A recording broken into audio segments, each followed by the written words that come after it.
in Canada. So there is a wide range of training and trainers and elements within it. So first of all, the silos. So what happens in training, so in organizations is we have, say, recruiting is over here and it's in their own little group. And then the academy training is their own little group. And then sometimes in-service training is a separate group. And then sometimes the field training officers are another group. They're not necessarily linked to the academy, to the training. And so we have these 4 silos or 4 groups that aren't working together and aren't sharing information. They're not getting together and talking about what are the traits and characteristics that, and along with the frontline supervisors, what are the traits and characteristics that make great police officers in our organization? And then where do we find those people? And then how do we best train those people? Within a training element, so if this is why we go back to my interview with you about police teachers in the Netherlands, where you're taught, you at the end of that, all of that training and development, you can teach any subject. In North America, generally, people only teach a subject. So I might teach criminal law or traffic law or traffic stops or emergency vehicle operations or arrest and control techniques or firearms or officer safety, such as, say, building clearing or rapid intervention response to an active killer or some other elements. So we have all of these subgroups.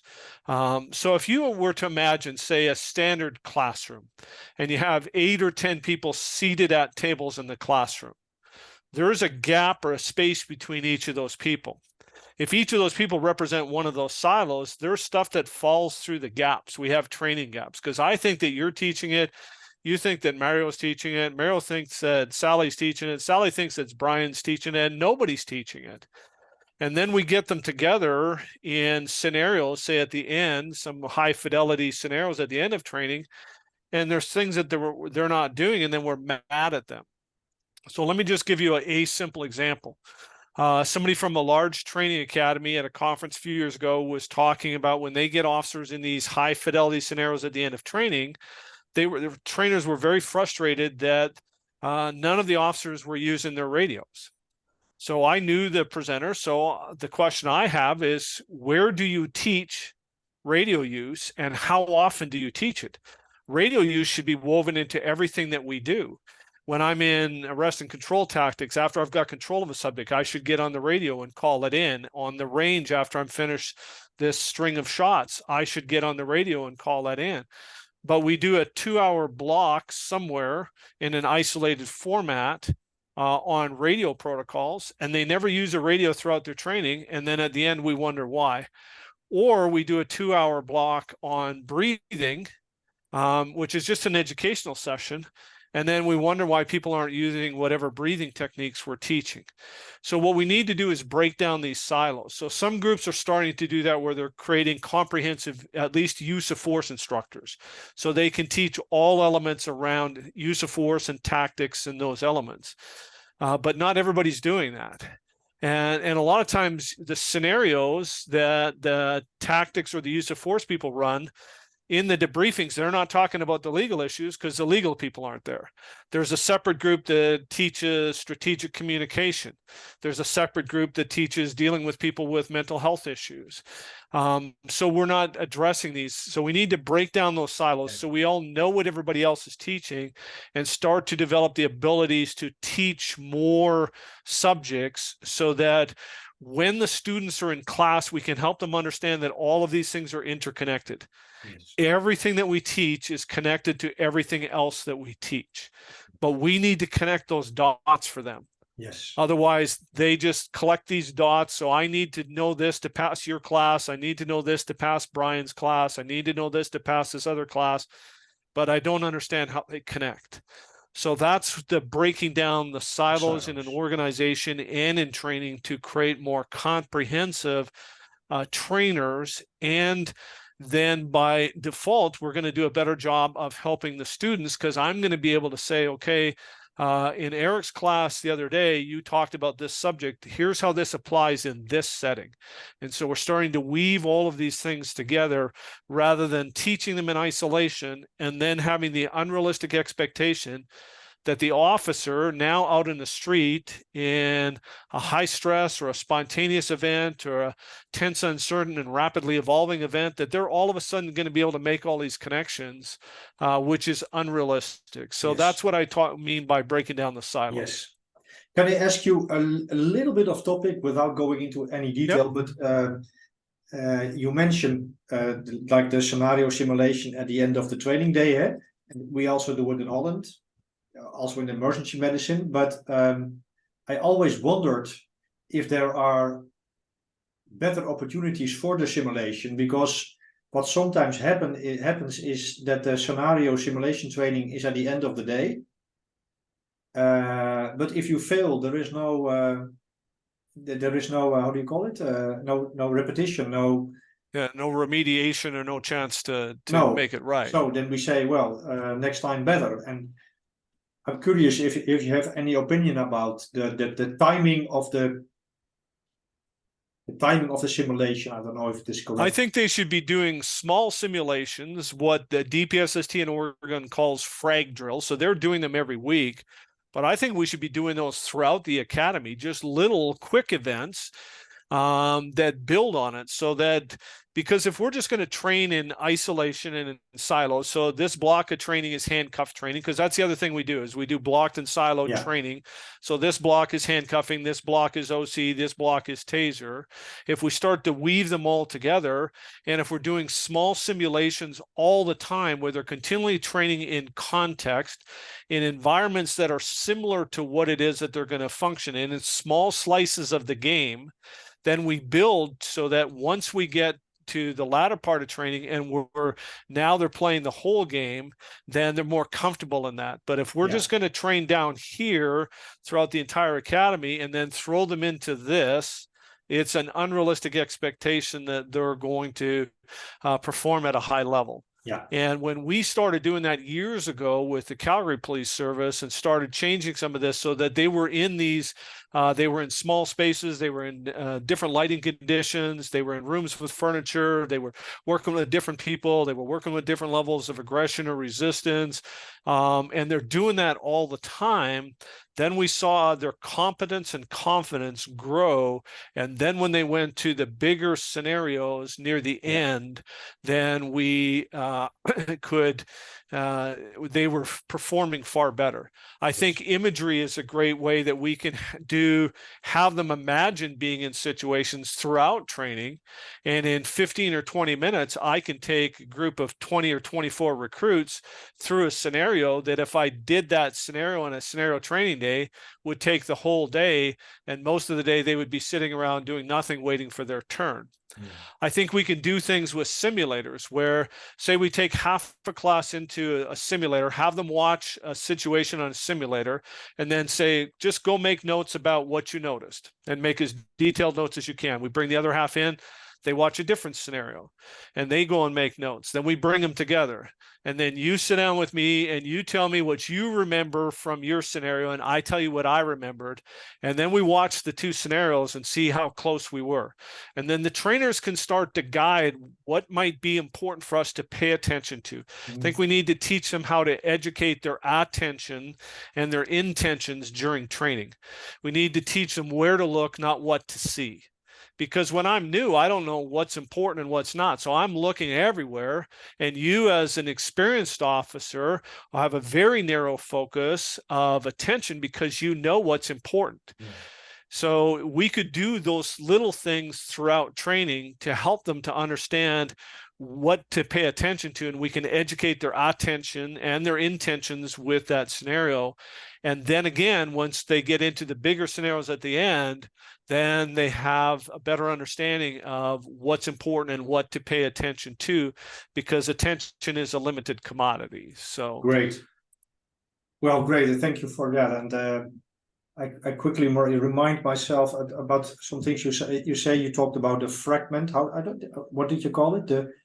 Well, they call it frag drills, so fragmentations, little fragments of so it's fragments or slices or pieces of the full event. So it's not the full game, it's slices of the game. So just a term that they use, but they're small things that can be done very quickly, but they build on it throughout. Great. And in emergency medicine, they call it rapid cycle deliberative practice protocols. I learned recently from colleagues. So this is a nice topic. And also you mentioned about I even think it comes from ecological psychology. It's the education of attention. Right. Principle. And it's, yeah. And just to get it out, it reminds me also about Gary Klein, his shadow box Yes. methodology. And maybe we can talk next time a little bit about these kinds of exercises. But it's nice to hear these kinds of, yes. And then you so talk the about shadow box training that John Schmidt and Gary Klein are doing is very much that. It's teach and decision training. Absolutely. And then you talk about what we also recognize here, of course, in Holland, that is seeing training as an investment, not an expense. And yes, please tell me why that is a challenge.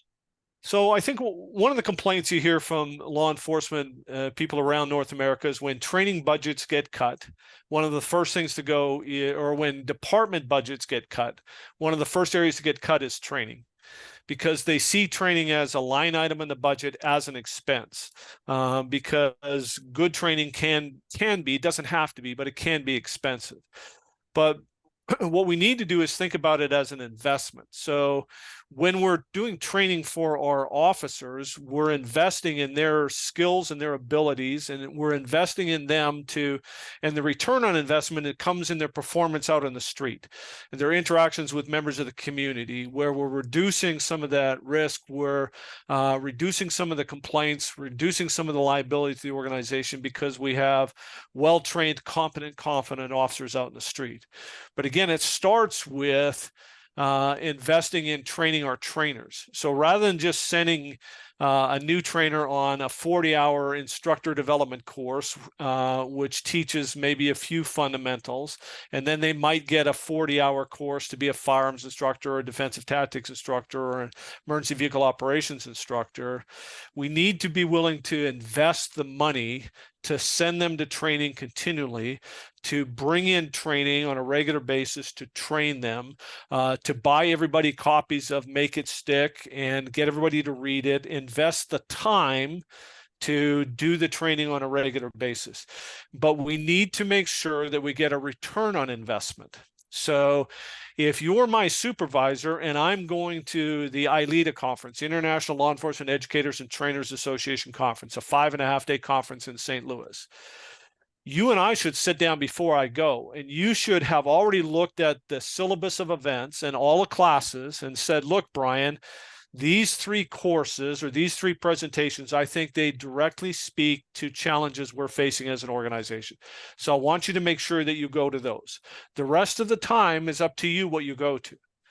But we're going to put some dates on the calendar for after you get back. And we're going to sit down and you're going to do a presentation, myself and the other trainers, about every presentation you went to and your key takeaways and some possible ways that we might implement some of those takeaways or some of your learning into the training. Now, if we're sending 2 or 3 of us, then we're going to ensure that for the most part, we go to different sessions rather than the 3 of us all going to the same sessions together.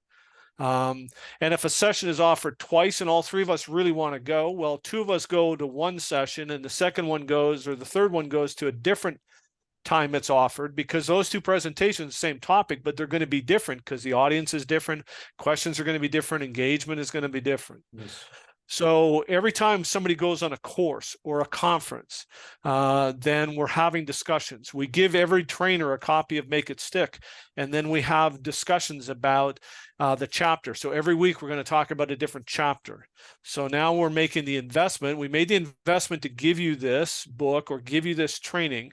Now we're going to get a return on investment because we're going to talk about what you learned, how you're going to apply what you learned, and how you're going to share what you learned. Great. And so then we start to see a return on that investment because our training is getting better, our trainers are getting better, our officers are getting better. And, agencies are going to look at the model that you have in Holland and say, well, there's no way we're going to take an entire year or 14 months to train a trainer because we're not willing to make that investment. and we need to change that. And So how do we need research? What do we need to, because we as trainers, of course, we know it's important. And the officers also know, but how do we get a message? Is this in our circle of influence? yes, because I think there's things that we can do to make sure that we do that. So maybe I come to you and say, I really want to go to this conference. And you say, well, we don't have money in the budget to send you.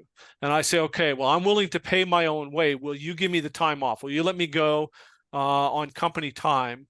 And so we'll split that. So you give me the time, so I'm not having to take holidays or other time, and I will go on my own expense. And then I come back and start to share that. Now we start to find the value of that. We start to take the initiative to do things on our own. My former unit with the Calgary Police Service, we had very limited amount of money to train our trainers. So we would have a lot of people from other agencies that would come to us and ask for training. Our department didn't want to really do that. So I went to our deputy chief and said, look, here's what we'd like to do. We'd like to offer some of these training programs throughout the year. It will not impact negatively in any way any of our training commitments to the service. The service will always be our number one priority. But we're willing to do this. We charge a fee to the outside trainers and officers that are coming, but that money would go into an account that could only be spent on professional development for our trainers. If it's just going to go into the general budget, then it's not worth our time and effort. Would you be willing to support that? And the deputy chief said yes. Right. So we went from $9,000 a year to $30,000 a year. So, and then what we would do is we would host training all the time. So we would bring trainers in and say, you know, if we host the training, how many free spots will you give us? And then we would market it to other people. So, I mean, I know one he had 8 full-time people in a half-time position, small agency. In the 10 years that he had been the chief, he had tapped into $1 million worth of grant money from state and federal grants. His officers got a minimum of 100 hours of high-quality training every year. They had brand new equipment. He hosted every course he could to get free spots for his people. Wow. So there's things that we can do. When we start to do that, now we start to show that this isn't just what can you do for me. We're willing to make this an investment. So let's make it a team effort, and then we can start to grow that. But I think we need to demonstrate that first. We need to stop complaining about not getting what we need and start to take the initiative and tap into that. We have a lot of expertise within our own agencies that we don't tap into. We have people with martial arts experience, people with deep educational backgrounds, people that have played professional sports. Let's bring them in and do seminars. Let's reach out to educators at our local universities and colleges and do a webinar, or reach out to somebody like yourself and set up a webinar where we spend an hour just back and forth and question and answer. I think there's all kinds of things we can do if we're willing to show that we are willing to make the effort because we think it's important. Very inspiring. Thank you. Very inspiring, I think. So then moving on to another topic, that is the challenges in education police trainers in North America. And you wrote about the challenges, and one of the things you said was that they are understanding and applying the research on teaching, coaching, and training. But that's easy said, but not easy done, because well, you talked about things with obstacles. So in the ideal world, we want trainers to go out and to read the research and to apply it and so on and so on. But what are the challenges in that? Well, I think one of the challenges is that research papers can be very hard to read, first of all. They're and secondly, what happens is sometimes we read through this whole paper, and at the end, there's not really any actionable information. Or I might have a hard time figuring out, because again, the research, as you know, research is very difficult to do properly or effectively. So it tends to be a very narrow window, a very narrow scope. So they did it, but it's just this one particular specific skill in a confined, very controlled environment. So can we reach out to the researcher who did the research and say, I'd like to talk to you about this and try and figure out how this applies. This is what I'm thinking. How does this apply? So a lot of them, so, people like Joel Suss, Tim Lee, other researchers and I've been very fortunate that Joan Vickers, that I've reached out to a number of these and asked them to help me understand some of this. And they're very good where they say, you know what, I've never been a police officer, but here's what the research says. So then I can say, well, this is what I'm thinking about how that applies. What are your thoughts? And they'll say, yeah, I think that would be a good application of this. Sometimes you find people that are researchers and are also practitioners. So that they're researchers, but they're also coaching or doing coach development, or they're participating in martial arts or playing competitive level sports, so that they understand both the research and then they understand the practical application of it. So, because I think there's really three questions when you read a research paper. Is the first one is what? So what does this research paper say? What are the findings? And then the next question is, so what? So what does that mean? So what are the applications to our profession? What are the ways that I could apply this to training? What are the implications for us in our profession? And then the third question is, now what? Now what do I do with that information? Now how do I apply that into training? So I think we need to be more willing to reach out to some of these researchers to ask them about their research and talk to them about the practical applications and just bounce ideas off them. So, when I interviewed Rob Gray, who's big into the ecological dynamics world, on 3 different occasions, and it was just me bouncing ideas off him. Okay, this is this principle in ecological dynamics. This is how I see it being applied or understand it being applied in law enforcement. Am I close or am I way off? And the other thing we can do is look at things like Force Science. So you interviewed Bill Lewinsky. I would encourage people to follow Force Science, read their newsletter, go to their training, go to their courses, but then follow up with some of those people afterwards. So, I've had the opportunity to interview Von Kleem on a number of occasions, now the CEO of Force Science, to talk about some of these things. I've had the opportunity, the good fortune of knowing Bill Lewinsky for a lot of years, and have had some conversations with him and some of the other people in Force Science to say, okay, so how does this apply? What are we going to do with this? So this is this information. What are we going to do with it? Or you have people like Chris Butler, who are very experienced trainers, and that's what he does through the Trainer's Bullpen podcast, is he interviews researchers about research. But Chris has a tremendous understanding of the so what and the now what. So people could reach out to Chris. Sometimes you get a very clear understanding from listening to the podcast. Sometimes you still have questions. So you could reach out to Chris and say, I'm struggling with how to apply this. Yeah. So I think that's the piece, but we need to be willing to reach out. My experience is that most of these researchers are very willing to talk to you about their research and then have a discussion just to bounce ideas off each other about how we might actually apply it. Yes. And let's go a little bit further about one of those research streams, and that's the ecological psychology and motor learning. And you had Rob Gray on your podcast and so on. And you wrote about this specific field of research. And I think it's fair to say it's not easy to read and to understand. And you wrote something about it in the blog, like sell it the right way to trainers. Can you elaborate on that? What ecological psychology for motor learning can mean, but what are also the obstacles for trainers to understand, apply? So I think one of the obstacles is the language. So some of the language in ecological dynamics, where they talk about affordances and constraints and degeneracy and invariant features and action capabilities and attractors and degrees of freedom and self-organization. And I think sometimes the language is overwhelming for people. And it means, when you talk to police officers about degeneracy, and degenerates, they're going a completely different direction than the ecological dynamics people are thinking about. Yeah. So I think what we need, first of all, what we need to do when we sell this to people is not come at it from, you've been doing it wrong all these years, is here's some information that's out there that in ecological dynamics, from a motor learning perspective in the world of sports and law enforcement, is still fairly new in the whole area of science.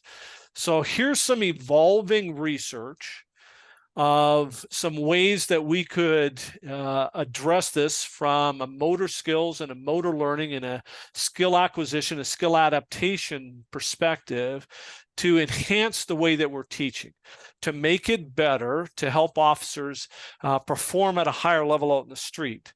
Because if we just come in and say, you've been doing it wrong all these years, people are going to say, go away, and they're going to push back.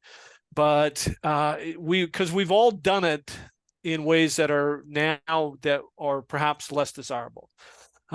So what we need to do is start to educate people. I think if you're teaching some of these, you need to perhaps know the terminology, but I don't think we necessarily need to use the terminology all the time. So rather than talking about affordances, we can talk about, so what opportunities do you see here to take some action, to say something to influence this or do something to influence this? What opportunities do we have here?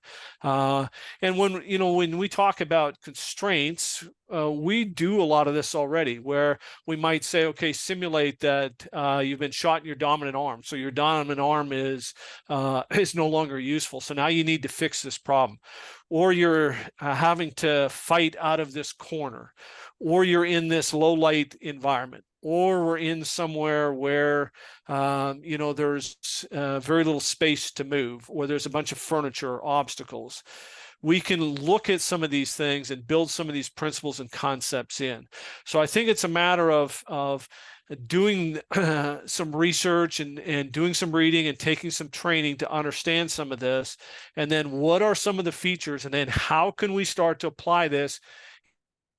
Pieces, because that's one of the concerns I have, is there's a number of people in the ecological dynamics world that are of the opinion that it's all or nothing. You need to burn the boats and forget everything you've ever done before and go all in on that. Yeah. That's not realistic for trainers. I can't do that. No. What can I do within my piece? And if we start to look at some of these, the principles of repetition without repetition, changing it up all the time, that's very much in alignment with Robert Bjork from UCLA's philosophies around desirable difficulties, that we're putting people in some of these things and letting them struggle a little bit and letting them work through it and changing it up all the time so that they learn to become. I think the goal of training and trainers should be to help the men and women that we train become dexterous, adaptive problem solvers. Yes. Be able to adapt to a whole variety of situations and solve a whole variety of problems in a manner that's reasonable, that's appropriate, that's lawful. And I think we need to start to change the way that we train. The frustration that a lot of trainers have is, well, the state says I have to teach this way to do this. Okay, we can still apply these principles. I could teach, say, handcuffing in a more ecological manner. And then after they've done some of this, then I could say, okay, here's the specific handcuffing technique you need to be able to demonstrate to pass the state test. So now we can just work on some of the specifics for this. Yes. I think we can combine the two. So, but again, it goes back to where might the smallest change make the biggest difference? How can I start to take some of these principles and concepts and then weave them in? So I think the language seems overwhelming. I think sometimes if people are saying you need to go all in, it's all or nothing. I mean, there are people in the ecological dynamics world that say that Gary Klein and his recognition prime decision-making model is garbage, and that's not how humans' minds work. And I think we need to step back from that and stop this battle and say, what can we do? Because I think there's different models and different pedagogical frameworks and models that we can incorporate, because law enforcement is different than sports. A lot of these things are done with sports, and they're done a lot of times one-on-one, or maybe with a team, or in small confined spaces, individual practice. Or I'm running a dojo, and so I go all in on ecological dynamics, and if you don't like that, you'll just go somewhere else. But I don't have that autonomy or that authority as a trainer. Yes. So what can I take from the principles and concepts and start to weave these in, and then start to build on that and start to grow how we do some of these things? And I think once we start to see the improvements in performance, then we will collectively start to figure out better and better ways to apply some of the information. And for trainers in the Netherlands who don't how do you call it? Who are not aware of ecological dynamics and constraint-led approach, what is your main takeaway from all this, from that model, which is maybe different from what we did before? Do you have? Well, the predominant model historically in North America is we teach techniques. Yes. And we teach it, you do this part, and then you do this part, and you do this part, and it's repetition after repetition after repetition, trying to replicate perfect technique in an ideal situation where the subject and my partner in training is always cooperating with it. That's not the real world. So every situation that you're going to deal with as a police officer there's going to be new and novel elements. So what can we do to add variability, to change some of these things up? What can we do to teach principles and concepts that can be applied in a whole wide range of situations so that they can adapt to whatever they're facing in that moment? Because we see officers in confrontations out in the street where we get mad at the officer, frustrated watching the officer trying to make this technique work. That's just not going to work.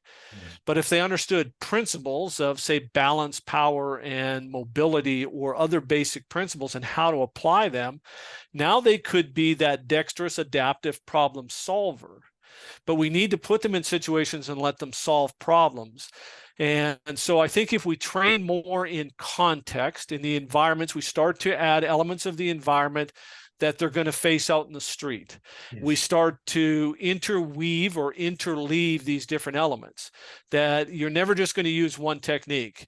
I might be using verbal techniques. I might have to transition to physical. I'm going to go back to verbal or add some verbal in. I might transition to multiple force techniques. I might never use force, but we start to add some of these environments. So I'm always used to training in the environment or the contextual arenas, or elements that are similar to what I'm going to face out in the street in training.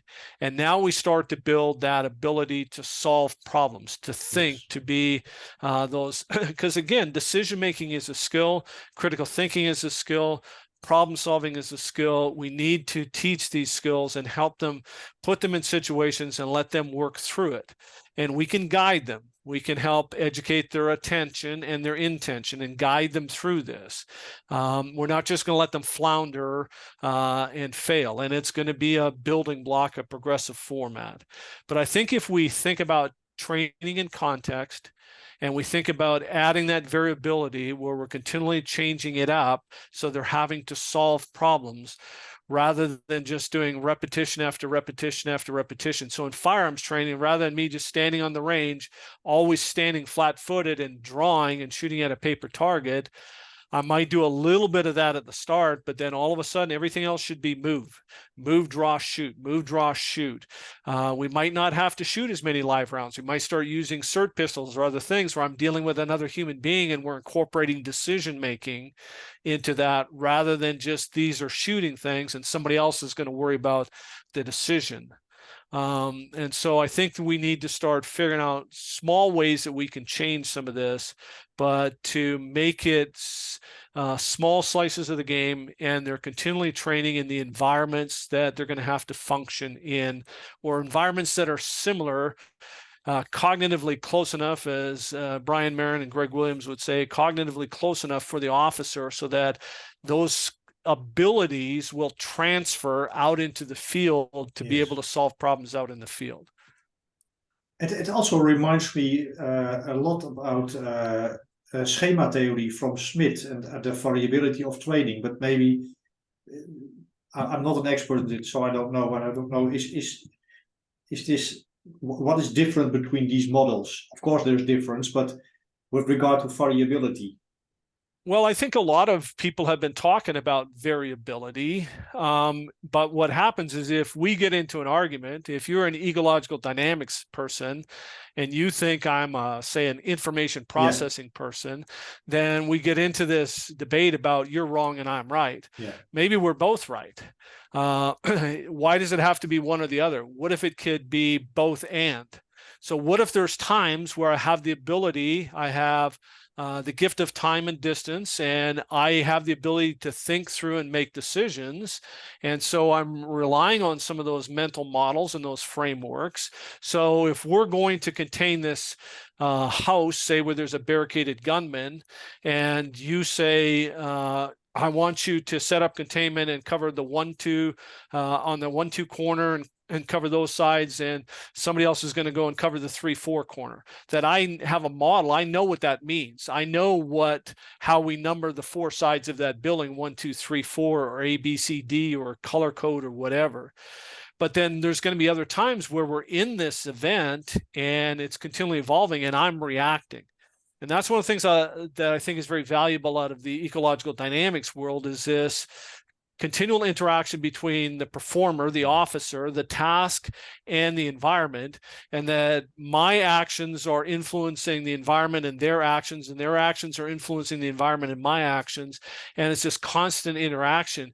When we train all of those things together, then we help people to be able to function in that environment out in the field.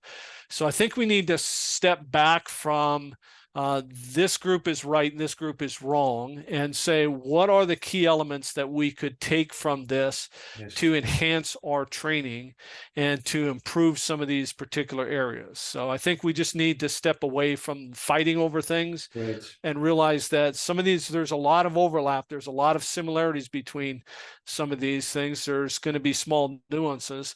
Let's look at some of the similarities and let's pull the strengths from the different models and then weave them into our training. Great.